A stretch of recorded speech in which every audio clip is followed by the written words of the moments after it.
So good morning, Cam. Good morning, Miss Gail. So good to see you. Good seeing you yeah, again. really, yes. So we're going to have a coaching conversation today. Yeah. And normally I would say that this is confidential, except in the case where there's something illegal going on or something that is, might be of harm to you or to somebody else. Of course, this is being filmed, so there's no confidentiality. But that would be the normal thing I would begin with. Right. So instead, we're just going to kind of wade into the coaching. So tell me what's on your mind. What's up for you right now? So I just graduated in May. Yeah. And I'm going to take a couple notes No, here please just do, please so do. I kind of keep track. I talk really fast, so if you need me to slow down, just let me know. All right. So I graduated in May. Right. And I'm a first-gen student to begin with. Oh, okay. So that being said, I'm now going into my graduate program come fall. Okay. And so one of my big apprehensions, I would say, I don't know if it's really an apprehension foremost, but one of the things that's just been on my mind is Okay. the transition into grad school, really what that is going to look like in terms of professional capabilities and academic potentials, new networking opportunities, things like that. And because no one's done this before in my family, I feel like a little discombobulated. Yeah. Just jostled around by so much information all at once.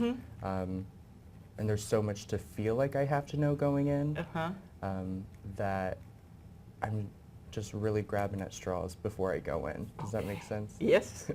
Totally makes sense. So what I'm hearing is that you're first gen, and so you've already made the transition once to college, and that was a big change for your family. Huge. And then now you're going to go to graduate school, which is even a bigger change for your family. Mind you, in a completely different region of the country too. Okay, nonetheless. so you're also leaving home. Yeah. Leaving Indiana, moving out. Wow. So the words you used were you're feeling jostled, discombobulated, grabbing at straws, just generally uncertain about how the transition might occur. Well, I think a lot of it comes from moving regionally. Okay. And not having any sort of established network in terms of friends or colleagues that I know there. And for me, I'm just a huge human person. I'm a big people person. Okay. So that's kind of why I'm going into higher ed, and to not really know anyone that I'm going to be sitting in the classroom with for 2 years or anything is a little crazy to me. Yeah. But now that I think to my undergrad experience, I didn't know any of my instructors or any of the faculty that I would become close with. Yeah. But I had friends that came here, right? Okay. So there were a few people from home here. Okay. So having those few made me feel more comfortable, of course. Like having people that I could relate to or be able to say, oh, well, we come from similar backgrounds. So we must both be X, Y, or Z. Yes, right. But now that it's just me, singularly, no one else. No one else that you know of. Yeah. Yeah. It all comes to me. It all Yeah. boils down to me. Yeah. And part of that is really great because I love having that self-agency, but it's also equally terrifying. Yes. Making Absolutely. such a big jump. Yeah. So we've talked a little bit about, or you've talked a little bit about the transition to college, but and you had some friends, right? So tell me about a time when you transitioned to something when it really was just you, and that was huge. So there's an experience that I had one summer where I interned out of state. Okay. I'd say it was one of the foremost reasons why I decided to go into student affairs. Okay. At the end of the day. So it was a 3-month program where I pretty much went to Rhode Island and lived there. Wow. And Okay, that's far. Yeah. Yeah, And so yeah. there's that New England connection Yes, again. yeah. But it was all me. Yeah. I paid for everything. I financed it. I figured it out logistically. I laid it all out in terms of dates. So that to me was huge. Yeah. But it was a little bit of an easier experience only because my colleagues lived in the same facility that I did. Okay. So that made it way easier because right off the bat, we were starting to get to know each other because we're all in a new environment. Okay. and none of us had attended that school. Uh-huh. And so being able to sit there and be like, I don't know anything about this institution, do you? Yeah. Uh-huh. Was really great. Yeah. But at the end of the day, it was still my accountability and my agency in Right. Rhode Island. So Yeah. while I was interning, I did a lot of volunteering work downtown Oh. Providence Uh-huh. with their art museum. So Uh-huh. at the end of the day, I still kind of figured out how can I take this regular experience that I'm already scheduled to have. Right. Right. on And that paper. you'd plan for with the Yes. money and the logistics and the time Yeah. and all that. You'd really set it up. Yeah. Yeah. How could I experience that but also still get the most out of my own fulfillment? Mhm. So I'm an artist by trade, and Oh. to not be around that feels weird to me. So Yeah. I was really able to have a great 3-month period where I just got to, I say this a lot, but like explore the Yeah. options and the possibilities Yeah. that a metropolitan area brings, Yeah. and what that really looks like for me as a Yeah. person. Yeah. Wow. Yeah. So you've done this. But only for 3 months, and I think Right, that's right. the biggest concern is that I feel like, oh, I see it's a 2-year commitment on paper, Uh-huh. and so I'm afraid that of those 2 years, what is that going to be like Okay. from August to May? Right. Um, In August to May again. exactly, Right, exactly. Right. And then what do the in-betweens look like? Yeah. you With know? summer. hmm There's all that. And so I'm already starting to get myself into this mindset of how can I preemptively take care of these things that I Yeah. know will drive me absolutely bonkers. Okay. So next summer, for example, Right. I'm already trying to tackle it, Okay. figure it out, so All that right. way, So tell me about Yeah. a time when you had ambiguity about a plan, right? hmm And you went for it anyway, even though it was not sure. And it worked out. I would say the entire experience of undergrad was like that, Okay. really. So when I was applying for universities, it was around the same time that I came out to my parents. Oh my. And so huge transition. Double Exactly, transition, right. exactly. And in doing that, I had a lot of the assistance that I was expecting for university or college just kind of pulled away. And so having the sense of what is really going to happen at the end of the day, coming into university was very rattling. Yeah. Yeah. But at the end of the day, I'm the sort of person who I grab the bull by the horns. Yes. I saw a problem and I was like, how am I going to pay for school? Right. How am I going to do this? Yeah. Because I as a person need to do this. Yeah. And that's when I started applying for scholarships here and there, here Everywhere. and there. Yeah. Exactly. Uh-huh. And thankfully, it just, lo and behold, I ended up where I did. But Yeah.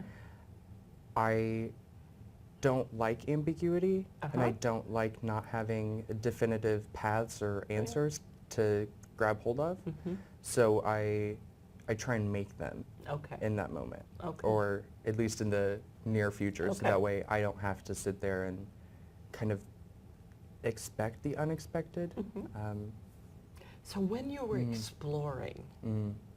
in Providence, you were exploring. How was that with expecting the unexpected? I knew that was going to come up. Foremost, I would say that I did it with intention, Okay. but it was entirely exploratory. Yeah. So I would set goals, but I Uh-huh. wouldn't just vaguely do things. Okay. So you had some goals. Yes, Okay. absolutely. And particularly what I was doing helped me build up to those goals. Uh-huh. So by the end of the summer, I wanted to be able to know faculty not only at the school that I was working at, but also the school that I was volunteering at.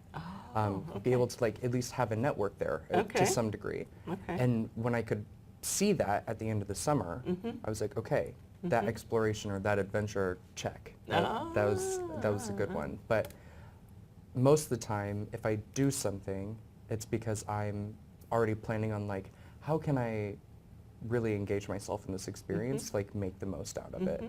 So I don't really think about ambiguity, I guess. I just go through the motions and You just immerse yourself. absolutely. Right. Okay.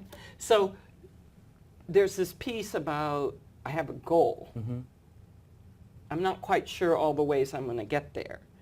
So Always. the goal isn't ambiguous, Yes. but the process is exploratory. Yes. Okay. So, so what I'm hearing then is that generally you like to have plans. Always. Yeah. A, B, and C. And C. Okay. You like to have lots of plans. Mm-hmm. You like to take care of the money, the logistics, all those details, and know that it's managed. Yeah. Okay. And sometimes you have goals.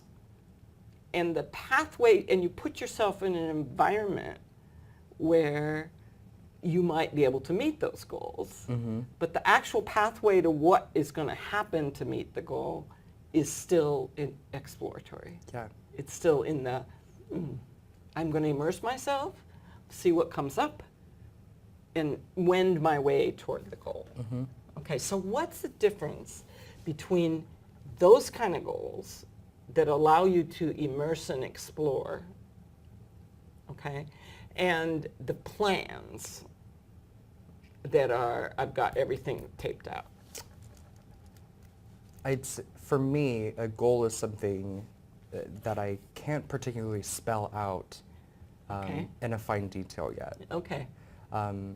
So, for example, that networking Right. example that I used earlier, whereas a plan for me would be specific dates, times, locations that I need to do something or have something arranged because it is part of that detail. Okay. But it's not one of those things where I would say a goal and a plan are differential. I'd say they have to complement each other. But with the goals that I set for myself, I don't usually think about a plan of how to get to that goal, at least in terms of a structure. Right. Right. I just kind of lay it all out need be and play Yeah. it by ear. It's open-ended. Yeah. You It's play by always ear. changing. Yeah. Because right. some things, experiences I've had in one organization aren't necessarily going to be the same that in another. But the goal might still be networking. Exactly. Or the goal Exactly. might still be knowing the faculty. So the goal, but how you get there could change depending on the context. Yeah. Okay. So I want to go back to something you said about you're already thinking about next summer. Okay. So let's just sort of, when you think about next summer, is it a goal or a plan? At this point, it's a reach. It's a reach. Oh, okay. I got to make it through the year first. Okay. It's lighthearted. All humor. right. But Yeah. rephrase your question for me. I apologize. Yeah, no problem. It's like you said that you're already, like, oh Mm-hmm. my goodness, and then what is going to happen next summer, right? You already have a whole year before next summer Mm-hmm. that has lots of plans in it, but also some goals, and we'll get back to that in a minute. And so I'm trying to figure out whether, I don't know if the word was jostled, that the jostle you might be feeling about next summer, right, is because it's an undefined goal or because it's a plan that doesn't have the details yet? I'd say it's a goal that's not yet defined. Okay. All right. And the reason for that is because I have kind of a plan. It's interesting how I can have one, and it Yeah. doesn't seem that I Well, have you the maybe other. only have one plan instead of ABC. Right. Okay. Right. All right. But I have all these opportunities just kind of lined up and listed, and I'm ready to go in terms of what do I do and how do I do, who do I contact. Yeah. And so I have that plan there. Or possibilities. Yes. Okay. But in terms of what my goal is Uh-huh. for next summer, I don't think I really have established any. Oh. I think it's just something that I've expected myself to do Right. is to take on an external internship Right. or another job opportunity, so on or so forth. So you want to have experiences Yeah, next yeah. summer. Okay. But the goal of those experiences is still not clearly to defined. be determined, yeah. Okay. All right. So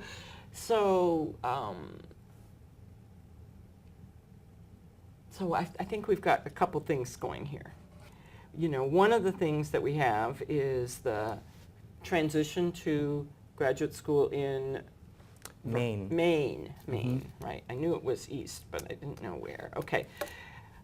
So transition to graduate school in Maine, and perhaps we can use some of the things about transitioning to college, but also the internship to build what that might be like for you. Yeah. Right?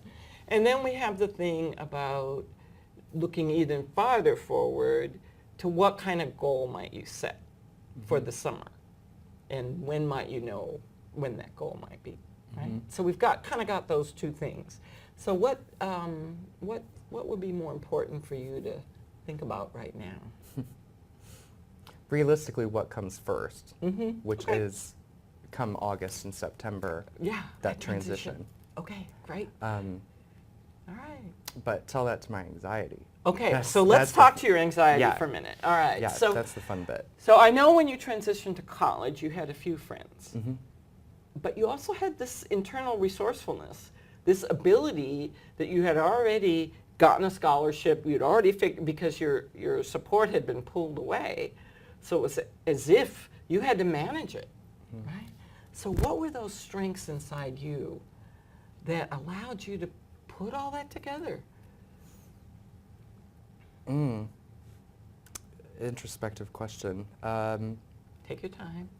Yeah.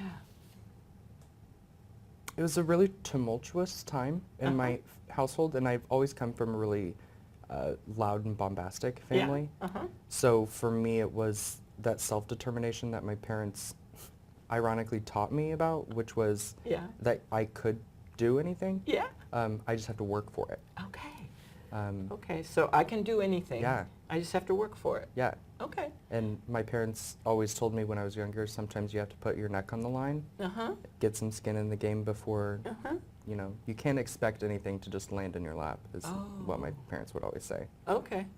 So I'm going to have to put out effort. Yeah. And you Yeah. knew that you could do that? Mm-hmm. Okay. So you had it in your mind that I can do anything as long as I put in the effort, as long as I commit Yeah. in a way, skin in the game, whatever, that, I'm willing to really fully commit.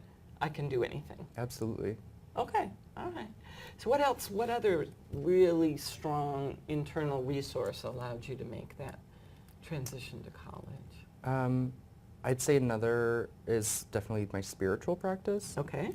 And I wouldn't say that I'm a religious individual. However, Mhm. I am a spiritual individual. Mhm. So I practice and pray when I do yoga. Okay. I meditate. Mm-hmm. And so when I do that, that to me is really grounding. Oh, yeah. Yeah. And what I can actually do in terms of listening and responding to what's Mhm. going on in my environment. Mhm. So that was great solace for me to be able to Yeah. have. Yeah. And because it was just me Yes. in those moments. Yeah. Yeah, I felt like my own standing army. Yeah. Yeah. So the spiritual practice, the meditation, the yoga and all that, gave you the grounding. Yeah, Right? absolutely. To support this other belief that I can do anything if I just work for it. Mm-hmm. So those two things together. What else was a resource that really allowed you to make this huge transition on your own? Internally, Mhm. externally. No, internally. Because when you go to Maine, it's you and you, right? Until Right. you get there. But yeah, Right. that ability, inability that you have.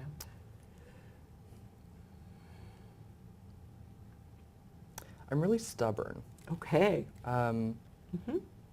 and the reason why I say that is because when I hear someone tell me that I can't do something or that, I wasn't meant for this opportunity, I just want to stick it to them. Yeah. I right. think that's human nature. Yeah, But at well, least not in, for everybody, but it is for you. In my experience, Right, yeah. you're very determined. Yes, absolutely. Yeah.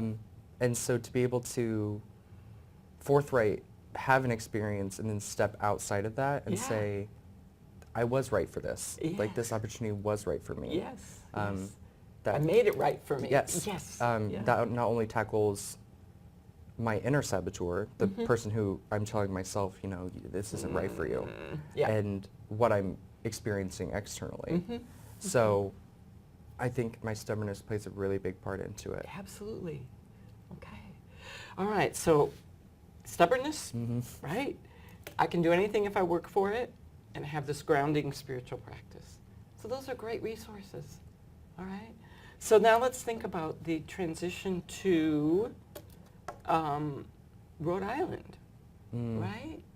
So you took with you still that spiritual grounding, that stubbornness, right? I can prove it, I can do it, and I can do anything if I work for it. So you had those things with you. Then what did you do?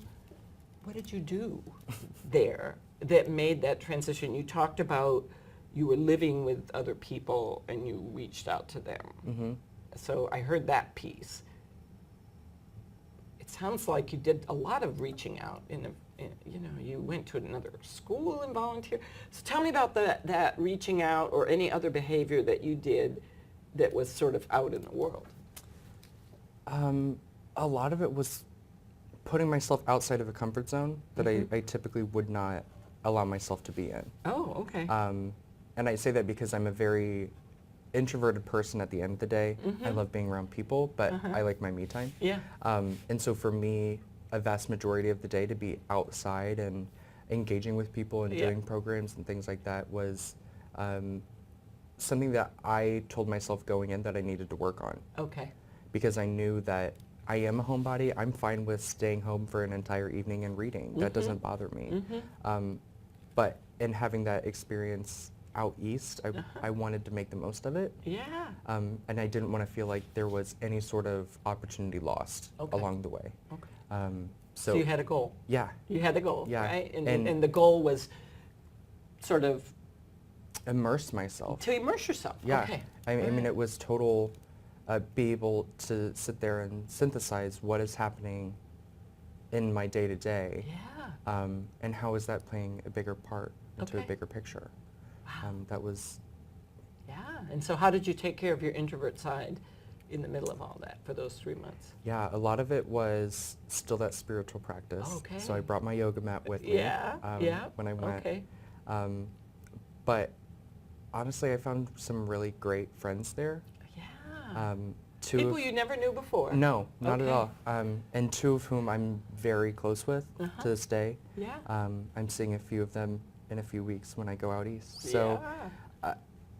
I had people that cared very much about me and what Yeah. my goals and aspirations were. Yeah.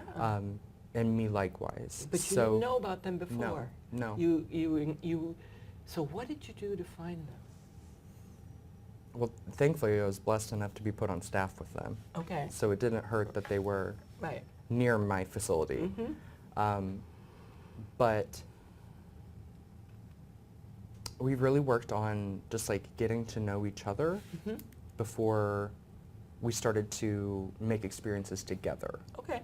So we all went around and learned about each other individually. Okay. You know, like, who are you? What do you like to study? What do you like to read? You Yeah. know, what's your free time look like? Okay. Your passions, that sort of Yeah, thing. yeah.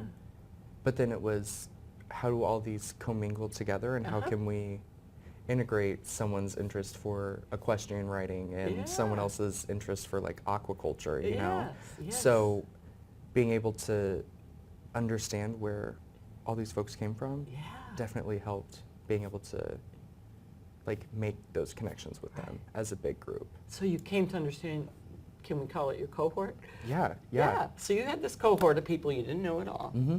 And you deliberately got to know them in a variety of ways so that when you had to do projects or whatever together, you had a sense of each person's interests, strengths, Yeah. abilities, et cetera, et cetera. Mhm. Wow. All right, so you do have that capacity to get to know people. I hope so, right? It seems evident. How did you get to know people at undergrad? I was, I mean, a few people were here from home, but Right. I'm guessing you got That to was a know lots. handful, That was a yeah. few. You Yeah. got to know a lot of other people. How did you do that? regardless of the situation, it was through humor. Okay. So I'm always the one who cynically will make a joke in class, but it's still relevant to what's going on, or so on. So being in not only classes full-time, but also I was in student orgs, and I Yeah. was in housing for a year, and I did things in the community. Being able to, I'd say, enter places and still like remain my person. Yeah. or Take retain- yourself yes. in. Yeah. Yes, retain my personality. Yeah. was instrumental to like making new friends. Yeah. But it wasn't like I met all my friends in the union, for example, Right. or Mhm. one particular class, because 4 years is a long time, and Right. there were people that I met in my 4th year Mm-hmm.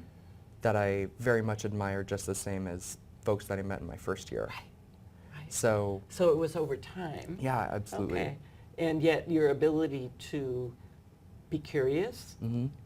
if I may, Mhm. about who they were Mhm. and hold yourself. This is who I am, and I'm curious about you. It sounds like. Mhm. Is that, am I putting words in your No, mouth? not Is at all. that, does that work? A lot of who I am, I just want to understand people. Mhm, mhm. This is kind of why I have an anthropology interest, is Yeah. just because being able to understand why one individual is the way that they are Mhm. may seem insignificant to a lot of folks, but it's not, because it's that person Mhm. and it's that story. And Mhm. so that's the way that I treat all of my friendships, is Mhm. that there's something about your story that is not just amazing and resilient, it's Yeah. the fact that here and now we get to share these experiences Yeah, together. Yeah, yeah. And so being able to appreciate that resiliency Yeah. with people. Yeah. And you know, when you say that, your whole demeanor is like, well, I'll use the word you had, grounded. Mhm. Your demeanor, it's like your voice came down a little and your whole body went to, this is important to me. Mhm. This is important. It Yeah, is. It is important, yeah. Okay, so I've got some stuff here, Mhm. a whole bunch of stuff, right? So it seems to me that some of the resources that you might be using to go away to graduate school Mhm.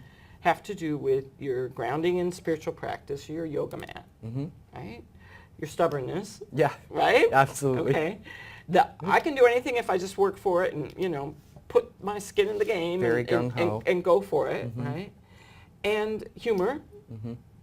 and this ability that you have to really be curious about people and discover who they are Mhm. while still being you, right? Yeah. So it seems to me that those are tremendous assets that you have going into this unknown situation, Mhm. okay? So we are out of time for today. That's okay. Yeah, we are out of time. And yet, it might be a good thing, Yeah. because what I want to invite you to do between now and when we can meet again Mhm. is to think about how you might utilize those resources in Maine Mhm. and see what just bubbles up, Yeah. right? So part of it's think about, but part of it's just in your meditation, whenever, just to see sort of what bubbles up about those resources and how you might apply them. Yeah. That's And def- sort of be with those for a while, Mhm. and then when you come back, we're going to start imagining how you could use those resources. Sound Perfect. good? Yeah, I can reflect. Okay. That's easy. I thought you could. All right. We'll Thank see you very much, All Ms. right. Gale.